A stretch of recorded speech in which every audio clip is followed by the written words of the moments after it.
And as far as the global pandemic and all the measures that are being taken in all of these countries, how is that affecting Latin American countries?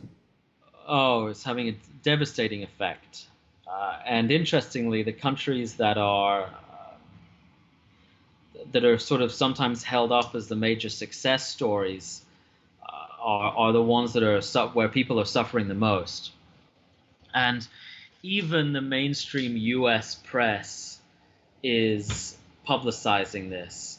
There was a two-part investigation in the New York Times on what's going on in Colombia, where you are having huge amounts of unemployment, which is leading to homelessness. A lot of women are being pushed into prostitution to just to survive. As for what I see going forward internally in Latin America, it's very difficult to say.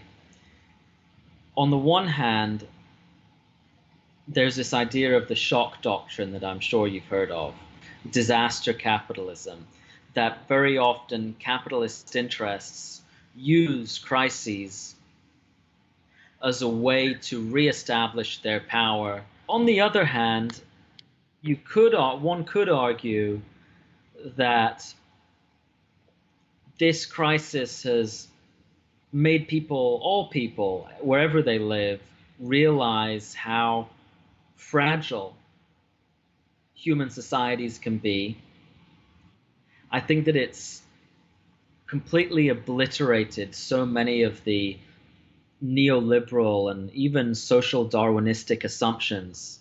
The countries that have implemented the most social democratic reforms tend to have done a lot better in terms of managing the pandemic than the countries that have spent the last few decades sipping the neoliberal Kool-Aid have.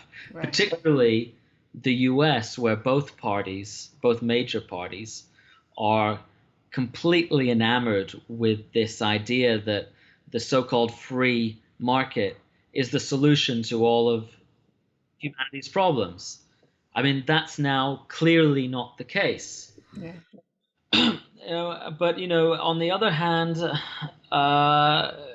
it's important not to underestimate the ability of the mass media and the major cultural organs of capitalist society to build and manufacture public consent for the status quo.